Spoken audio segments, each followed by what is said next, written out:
Kemarin isunya anaknya, Ya. lalu ibu negara juga ditawarkan Ya. jadi cawapres katanya. Kemudian ada lagi isunya, rumorsnya Pak Presiden nanti mau dijadikan sebagai ketua umum partai dan sebagainya. Kenapa harus begitu gitu loh? Ya. Kenapa kita tidak beradu gagasan gitu loh? Adian Apitupulu geram, strategi pecah belah kubu Prabowo, tawari Jokowi jadi ketum Gerindra. Ditulis oleh redaksi jurnal dari berbagai sumber. Ya, itu ya harusnya yang menjadi diskursus. Itu harusnya dikedepankan, bukan ngajak Gibran, ngajak ya. Gimana maksudnya? Itu menurut saya kemunduran berpolitik loh. Ya. Mulai dari sebagai ketua umum Gerindra sampai Gibran itu akan dijadikan calon wakil presidennya.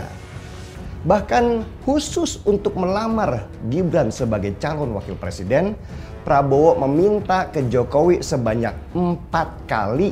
Dan 4 kali juga Jokowi menolaknya dengan halus. Halo, kembali berjumpa dengan Helby Thohir di channel Jurnal 45.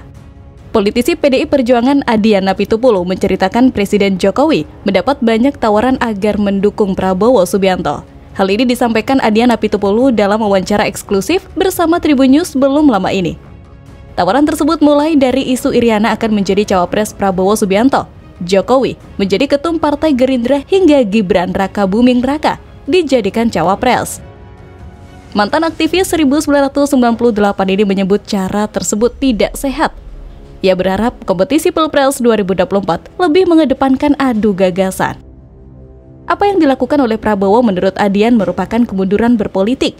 Bukti Prabowo dalam berpolitik itu mundur. Terbukti bukan hanya mengendorse keluarga Jokowi, tapi juga melakukan politik pecah belah.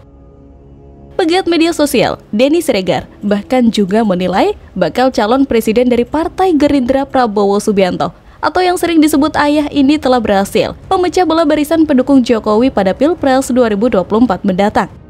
Pendukung Jokowi menjelang Pilpres 2024 memang terbagi dua kubu, yaitu Ganjar dari PDIP dan Prabowo dari Partai Gerindra. Menurut Denny, walau Prabowo telah memecah belah pendukung Jokowi, ia masih bersyukur karena tak ada satupun yang membicarakan bakal calon presiden dari Koalisi Perubahan untuk Persatuan Anies Baswedan. Denny mengatakan bahwa nama Anies seperti hilang di tengah-tengah keribuan antara pendukung Ganjar dan Prabowo. Meniti karir di bidang politik memang susah-susah gampang. Kalau tidak lancar dan hanya berfokus kepada ideologi, tentu akan jadi orang yang nantinya akan dibuang dan tidak akan berpengaruh lagi. Kalau tidak menggunakan cara-cara yang cerdik untuk membangun kepercayaan dan juga untuk bisa tetap ada di dalam politik, mereka akan tergerus dengan cepat. Tapi namanya politisi, selain cerdik, juga licik. Bahkan sampai harus memecah belah, seperti halnya pada kasus Budiman Sujatmiko. Budiman Sujatmiko adalah sosok politisi yang berkarir di PDIP, namun ternyata dia tidak memperbesar partainya atau rakyat malahan memperbesar egonya. Kelihatan banget bagaimana dia mendukung Prabowo dengan berbagai pertimbangan-pertimbangan masa lalu yang mungkin dia tidak bisa terima, seperti tidak diberikan jabatan atau posisi yang baik di partai maupun pemerintahan. Kelihatan banget bagaimana dia tidak mau mendukung Ganjar Pranowo karena Ganjar perut memang sangat terkesan begitu tidak mau melakukan politik balas jasa dengan cara memberikan kursi-kursi kementerian kepada orang yang tidak memiliki kapasitas. Bagi saya, ini adalah sebuah fakta di lapangan yang tidak bisa kita hindari lagi. Di dalam berpolitik, seseorang itu harus cerdas dan menempatkan sebuah visi agar bisa tetap bertahan. Namun sayangnya, Budiman mengakhiri karir politiknya dengan tragis. Dia tidak mau mendukung Ganjar, padahal Ganjar adalah orang yang didukung langsung dan dijadikan calon presiden oleh partai PDIP. Lucunya dan kelihatan banget ada cara tidak terhormat yang digunakan oleh Prabowo untuk melakukan politik pecah belah. Inilah yang membuat saya yakin mendukung Ganjar karena Ganjar tetap memiliki pandangan dewasa dan tegak lurus dengan rakyat. Ngeri amat ya, kalau kita dipimpin sama Prabowo, belum jadi presiden saja sudah pakai politik pecah belah. Gimana nanti jadi presiden? Hancur negara kita.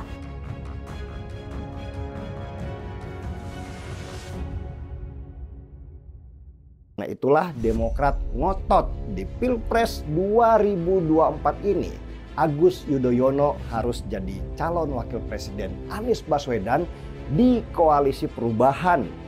Kasian, Demokrat masih ngarep AHY Cawapres Anies, tapi tak dilirik Nasdem dan PKS. Ditulis oleh tim redaksi jurnal, dikutip dari berbagai sumber. Saya di berbagai tempat ngomong ini, tapi bagi Demokrat dianggap provokatif. Kenapa gitu? Karena provokatif, ya ini sama halnya Demokrat nggak dianggap kok. Sudah total dan loyalitasnya diberikan kepada Anies sebagai kandidat capres coba. Tapi AHY nggak diumumkan sebagai kandidat calon wakil. Itu kan menyakitkan, Livi. Partai Nasdem yang sepertinya sudah mulai ada tanda-tanda putus asa selama mengusung sosok Anies Baswedan.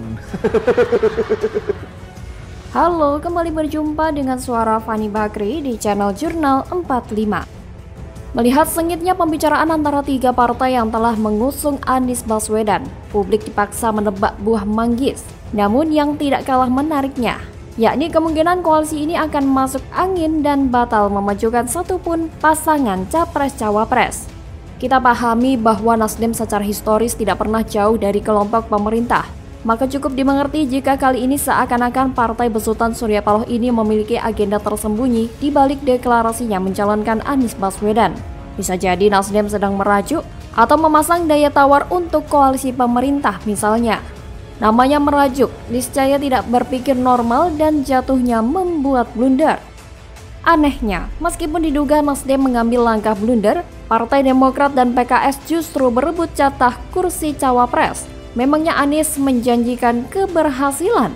Rekam jejaknya di Jakarta saja lebih terkesan halu ketimbang menuai apresiasi. Kenapa Demokrat tidak mencalonkan sendiri capresnya saja? Jika hal ini dilakukan, maka selain tidak ada bayang-bayang halu dari Anies, AHY pun bisa membidik kursi capres. Berat, tapi dalam politik semua masih mungkin. Kedua nama tersebut masing-masing punya faktor penghambatnya. Anies Baswedan jelas bukan orang parpol. Prestasi sebagai Gubernur DKI Jakarta juga tidak mentereng-mentereng amat. Begitu juga elektabilitasnya, tidak besar-besar amat. Sementara Agus Harimurti Yudhoyono atau AHY masih hijau. Hanya Partai Demokratlah yang membuatnya terlihat besar. Sementara Demokrat sendiri juga tidak kuat-kuat amat. Partai Demokrat masih optimis Agus Harimurti Yudhoyono dipinang Anies Baswedan sebagai calon wakil presiden gawe Pilpres 2024. Bendahara DPP Partai Demokrat Renville Antonio mengatakan hasil semua survei menunjukkan jika pasangan calon Anies AHY merupakan yang paling ideal. Hal itu juga harapan berbagai elemen mulai dari ulama hingga masyarakat umum. Optimisme dari pihak Demokrat itu muncul dikarenakan saat konferensi pers usai deklarasi calon presiden yang dilaksanakan Koalisi Indonesia Bersatu atau KIB di PRPP Kota Semarang pada Minggu 20 Agustus 2023. Sudah ada desain kaosnya. Kemudian waktu penyerahan kaos Mas Anies diberikan nomor 1 dan dari Demokrat diberi kaos AHY nomor 2, PKS Indonesia nomor 9 dan Nasdem nomor 10 Indonesia, ujar Antonio. Menurutnya hal itu merupakan suatu sinyal dan itu juga merupakan desain dari Koalisi Indonesia Bersatu atau KIB, bukan milik Koalisi Perubahan untuk Persatuan atau KPP. Kemudian terkait perbedaan pendapat pengumuman cawapres yang menyebut saat ini sedang dibahas tim 8. Pihaknya dari Partai Demokrat menilai pengumuman lebih dipercepat karena mengingat waktunya tinggal 177 hari. Di sisi lain, loyalis Ganjar Pranowo, John Sitorus menilai Ketua Umum Partai Demokrat Agus Harimurti Yudhoyono sukar diberi jatah calon wakil presiden pendamping Anies Baswedan. Menurut John, Nasdem dan Anies Baswedan punya alasan logis untuk tidak memberi tiket cawapres kepada AHY karena dinilai tak bisa mendongkrak suara pemilih, khususnya pemilih dari kalangan NU. Ketimbang memberi tiket cawapres kepada AHY, Nasdem, kata John, jelas memilih melirik kandidat lain yang dapat menggait pilih NU. John Sitorus lantas menyindir AHY dengan menyebut yang bersangkutan sangat dipandang rendah oleh Nasdem. John Sitorus mengatakan keberadaan Demokrat di Koalisi Perubahan memang hanya sebagai pelengkap saja, sehingga wajar saja keberadaan mereka dipandang sebelah mata. Koalisi Perubahan sendiri sempat melirik sejumlah tokoh NU seperti Mahfud MD, Hovifah Indar Parawansa, hingga Yeni Wahid. Dua nama pertama disebut-sebut telah menolak ajakan jadi cawapres Anies Baswedan. Dan saat ini, Yang tersisa hanya nama Yeni Wahid. Bagaimana kalau menurut Anda?